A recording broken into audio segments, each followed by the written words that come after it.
ዛሬ በመንፈሳዊ ህይወታችሁ ላይ ምንድነው የጨመራችሁት? ዛሬ ቀን ላይ የእግዚአብሔርን ቃል ጨመራችሁበት ወይስ አዲስ መነካት ተነክታችኋል?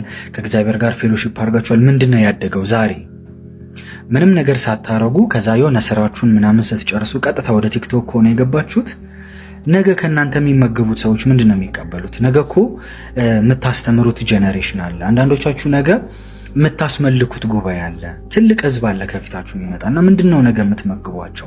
ዛሬ እኮ እግዚአብሔር ይህን ሰፊ ጊዜ የሰጣችሁ ይህን እድል የሰጣችሁ ራሳችሁን እንድታሳድጉ ማከማቸት ያለባችሁን ነገር እንድታከማችሁ መንፈሳችሁ ላይ ዲፖዚት እንድታደርጉ እንድታስቀምጡ እኮ ነው። ብዙዎቻችሁ ግን ይህን እድል ሚስ እያደረጋችሁ ነው። ስለዚህ ዛሬ በመንፈሳዊ ህይወታችሁ ላይ ምንም አድ ያደረጋችሁት ነገር ከሌለ የዛሬን ቀን ሚስ አድርጋችኋል፣ ተበልታችኋል ማለት ነው ቀናችሁ። ስለዚህ አትሊስት አሁን ዝጉትና ይሄንን የእግዚአብሔርን ቃል ትንሽ አንብቡ። ሮሜ ላይ ገብታችሁ እስቲ 3 ምዕራፍ ምናምን ዝም ብላችሁ አንብቡ። ትንሽ ፕሬ አድርጉ፣ ትንሽ ዘምሩና ቢያንስ ትመለሳላችሁ ወደዚህ። አለበዚያ ግን ወደፊት ላለው ነገር እየተዘጋጃችሁ አይደለም ማለት ነው። ይሄ ደግሞ ትክክል አይደለም።